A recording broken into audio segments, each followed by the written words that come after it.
আসসালামু আলাইকুম। দেশ ও প্রবাসী যে যেখান থেকে ভিডিওটা দেখতেছেন আপনাদের সবাইকে অসংখ্য অসংখ্য ধন্যবাদ। শুভরাত্রি।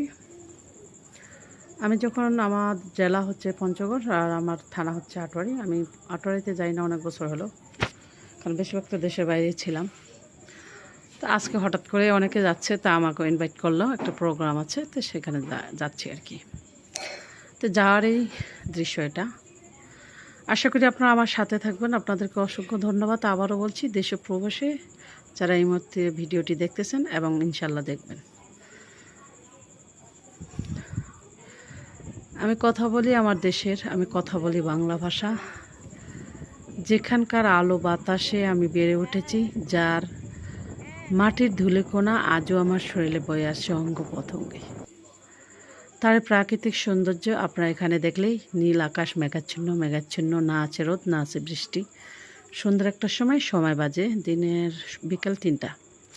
দুপাশে আকাশি গাছ, অনেকে বলে কারেন্ট গাছ, তার এই সৌন্দর্য। আমি বসে আছি আর ভিডিওটা করতেছি। তা আমি অটো ভ্যানে চড়ছি। অটো ভ্যানে চড়ে সবচেয়ে মজা, বাতাস বেশি লাগতেছে, যদিও ছাউনি নাই, তারপরও ভালোই লাগতেছে ফিলটা। প্রবাসে ছিলাম, পার শুধু দেখছি। আমার দেশের আলো বাতাস, আমার দেশের প্রাকৃতিক আল্লাহর সৌন্দর্য এটা কোথাও দেখিনি, যেটা কিনা আমার বাংলাদেশে দেখছি বা আছে। সবসময় একটা কথা খেয়াল রাখবেন, আমাদের বাংলাদেশটা পৃথিবীর মধ্যে এমন একটা দেশ যেটা হচ্ছে ভাষার জন্য আমরা যুদ্ধ করতে হয়েছে, যার জন্য 30 লক্ষ শহীদের রক্তের বিনিময়ে আমাদের বাংলাদেশ, যেটা পৃথিবীর কথাও নেই।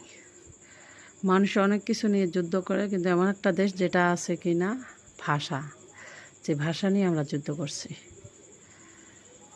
তাদের শহীদের রক্তের বিনিময়ে আজকে স্বাধীনতা পেয়েছি। তাদের আত্মার মাগফিরাত কামনা করি, আল্লাহ যেন তাদেরকে জান্নাতবাসী করে। ধর্ম বর্ণ অবশেষে সোনার দেশ আমার বাংলাদেশ। যেদিকে তাকাই তার বাতাস, তার প্রাকৃতিক সৌন্দর্য, তার অক্সিজেন আমার শরীরে আছে, সেটা থাকবে। এটা হচ্ছে পল্লী বিদ্যুৎ একটা রাস্তা, এই সোজা রাস্তাটা চলে গেছে আপনার, যেটা গেছে আপনার দক্ষিণ দিকে, এটা চলে গেছে রুহিয়া হইতে ঠাকুরগা। আর এই রাস্তাটা পঞ্চগড় চলে গেছে, তার একটু বামে ঢুকলে আবার আমাদের আটোয়ারি। এখানে বিশাল সমাবেশ হচ্ছে, তার এই কিছু প্রতিচ্ছবি।